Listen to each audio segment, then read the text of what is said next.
bahwa dalam Islam poligami adalah solusi emergency door. Karena ini kalau tidak dibuka pintu sebelah kiri ini, pesawat akan meledak. Nah, makanya ada di satu daerah seorang pergi kondangan, istri tua, istri muda bisa jalan. Maka orang heran, kenapa? Itu kok bisa gitu? Itu istri mudanya itu yang meminangkannya istri tuanya. Ditanya orang, betul ibu minangkan? Iya. Kenapa ibu pinangkan? Daripada aku mati katanya. Ini suamiku ini 300 tenaga kuda ini katanya.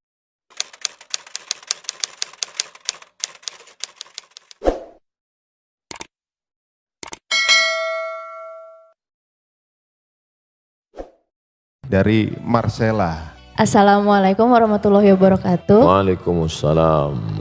Sebelumnya Pak Ustadz, saya masih belajar dan banyak mau cari tahu tentang Islam. Jadi mohon maaf kalau pertanyaannya mungkin standar, cuman ini saya penasaran banget dari dulu. Ini masalah poligami. Kalau wah ibu-ibu di sini pada langsung gitu. Kalau yang saya tahu, yang saya yakini dari dulu, manusia itu kan diciptakan berpasang-pasangan. Lalu Hawa itu diciptakan dari tulang rusuknya Adam. Nah ini kalau masalahnya poligami, lalu kalau nikahnya sampai 4 itu sisanya yang misalnya namanya Siti, apa Susi, apa Santi itu tulang rusuknya dari mana itu Pak Ustadz? Terus sama kalau memang diperbolehkan asalkan bisa adil katanya gitu ya Pak Ustadz. Ini kalau menurut Al-Quran sendiri adil itu tolak ukurnya seperti apa Pak Ustadz?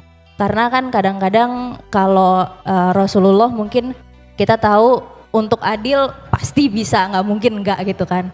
Tapi kalau suami yang manusia biasa, kadang istrinya aja setiap kali ngeliat mukanya istighfar gitu kan, banyak-banyak istighfar. Terus dia mau poligami itu gimana caranya Pak Ustadz ngomongnya? Baik. Makasih Pak Ustadz. Iya, terima kasih. Sebelum dijawab, istri saya udah datang kan? Tolong dengerin. Ini pada bawa istri kan? Pada denger, alhamdulillah ada yang nanya. Pertama, bahwa hadis tentang khuliqatil mar'atu min dila', perempuan diciptakan dari tulang rusuk, bermakna kiasan. Tulang rusuk melindungi jantung atau jantung melindungi tulang rusuk? Tulang rusuk yang melindungi jantung. Perempuan itu tulang rusuk, laki-laki itu jantung. Maka perempuan yang melindungi laki-laki. Makanya dalam Quran disebut hunna libasul lakum wa antum libasul lahun. Perempuan menjadi pakaian bagi laki-laki, menutupi segala cacat, aib dan kekurangannya. Maka tulang rusuk menjadi pelindung bagi laki-laki. Nah, jadi jangan dipahami tekstual lalu sebelum nikah minta surat catatan dokter berapa yang hilang tulang rusuknya. Nah, saya nggak mau nikah sama kamu, tulang rusukmu hilang 3, berarti bini kau 3 katanya. Ini yang pertama. Yang kedua, Nabi Muhammad SAW menikah dengan Khadijah monogami 25 tahun. Monogami, istri tunggal. Baru poligami sekitar 10 atau 12 tahun. Mana yang lebih lama dalam kehidupan Nabi? Monogami atau poligami? Nampak jawaban serentak. Monogami. 3. Ayat tentang turun. Fankihu ma tabalakum minan nisa'i masna. Nikahilah perempuan 2. Wa thulasa, nikahilah 3. Waruba, nikahilah 4. Ayat itu nyuruh nambah atau mengurangi? Mengurangi.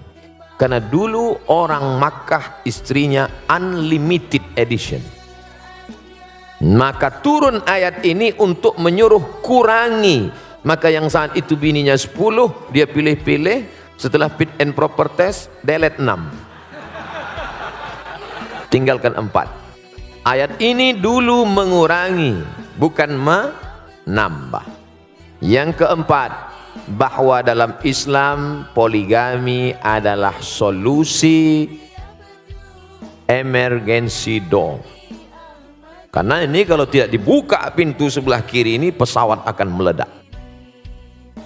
Nah, makanya ada di satu daerah seorang pergi kondangan, istri tua, istri muda bisa jalan. Maka orang heran, kenapa? Itu kok bisa gitu? Itu istri mudanya itu yang meminangkannya istri tuanya. Ditanya orang, betul ibu minangkan? Iya. Kenapa ibu pinangkan? Daripada aku mati katanya. Ini suamiku ini 300 tenaga kuda ini kata dia. Ini solusi emergency door.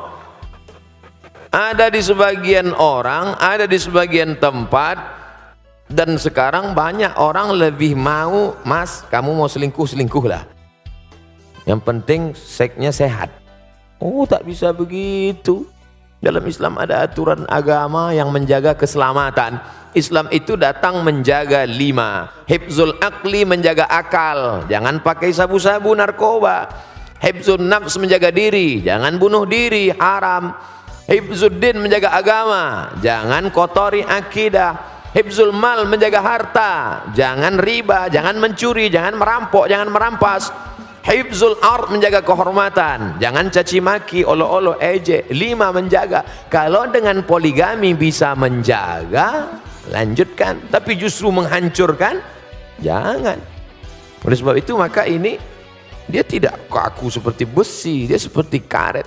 Nah, ini yang saya sebutkan ini adalah pertimbangan-pertimbangan bagi yang sudah siap-siap untuk setuju menandatangani materi 6.000. Karena semua laki-laki ini tidak akan bisa menikah tanpa izin istri pertama. Sudah dilindungi oleh Negara Kesatuan Republik Indonesia. Ibu-ibu jangan takut, jangan khawatir. La takhaf, jangan takut. Wala tahzan, jangan sedih. Takbir.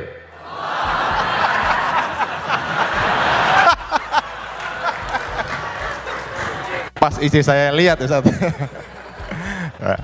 Alhamdulillah ya, aman ya ibu-ibu ya. Aman. Baiklah, berikutnya kami persilakan Ustaz untuk pertanyaan yang dari kertas. Apa yang dimaksud punuk unta? Sebuah hadis yang diutarakan untuk wanita. Punuk unta salah satu sampel contoh. Tapi banyak hadis lain, substansi maknanya adalah, saya sebutkan satu. Ayat Quran bahkan. La yadribna bi arjulihidna, janganlah memukul kaki ke lantai. Dipakai gelang kaki bergemerincing, yadribna bi arjulihidna, dipukulkan kaki ke lantai waktu jalan. Kerincing, kerincing, kerincing, kerincing, kerincing.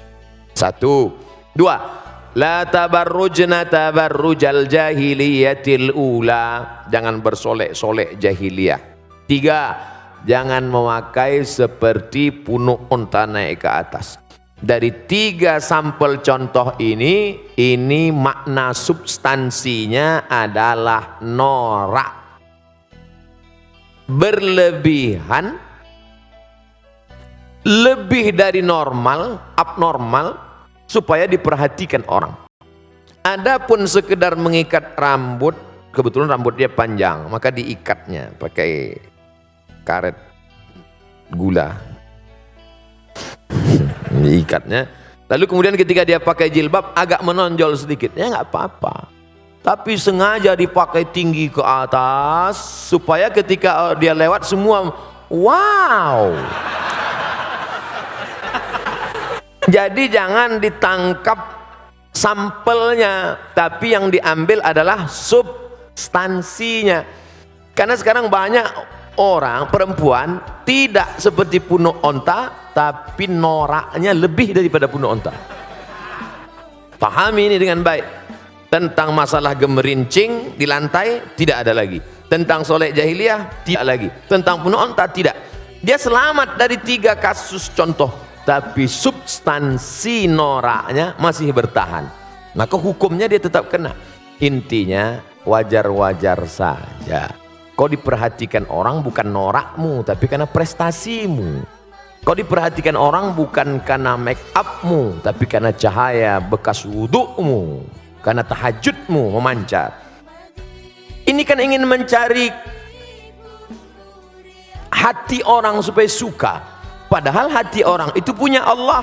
Kalau Allah sudah menanamkan cinta ke dalam hatimu, maka hati-hati hamba itu pun ikut cinta kepada engkau. Oleh sebab itu maka raihlah cinta Allah dengan tahajud, raihlah cinta Allah dengan baca Quran dan zikir, bukan dengan yang semu, bukan dengan yang hilang. Karena kita akan capek melelahkan diri sendiri hanya dengan kepalsuan-kepalsuan.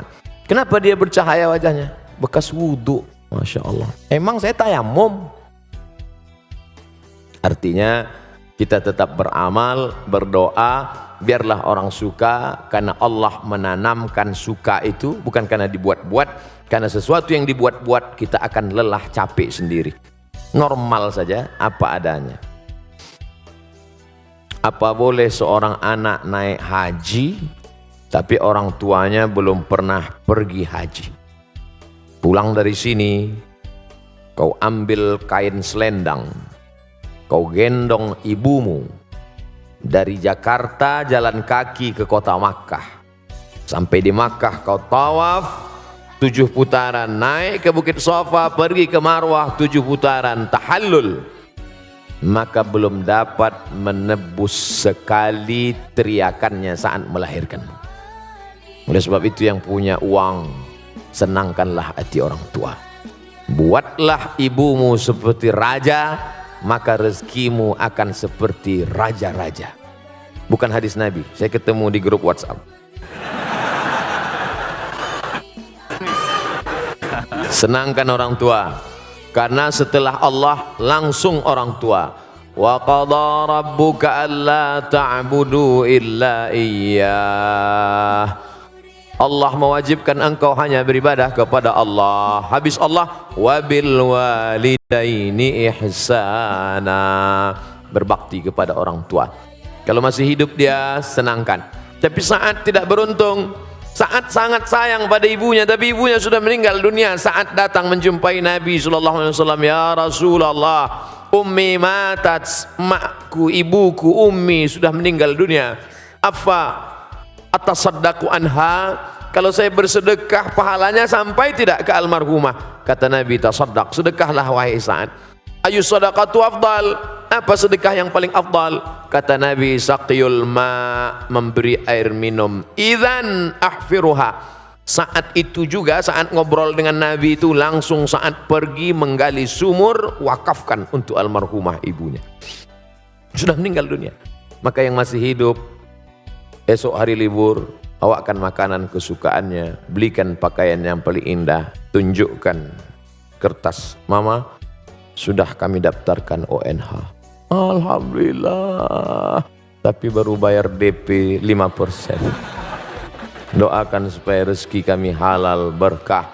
Saya sudah banyak berjalan, jauh berjalan, banyak dilihat, lama hidup banyak dirasa. Di balik kesuksesan orang-orang besar itu saya lihat, saya perhatikan, rupanya di ruang kamarnya ada gambar ibunya. Rupanya saat dia kata sambutan bercerita tentang ibunya, rata-rata kebesaran orang-orang hebat itu berawal dari doa ibu. Ayah juga luar biasa. Ummuka, ibumu. Ummuka, ibumu. Ummuka, ibumu. Saat Nabi ditanya, ayyun nas, man ahaqqun nas bi husni suhbati? Siapa orang yang paling layak mendapatkan baktiku? Ummuka. Setelah itu abuka, bapakmu. Oleh sebab itu maka kalau masih hidup dia senangkan. Bisa memberangkatkan dia haji, Allah akan ganti berpuluh-puluh kali.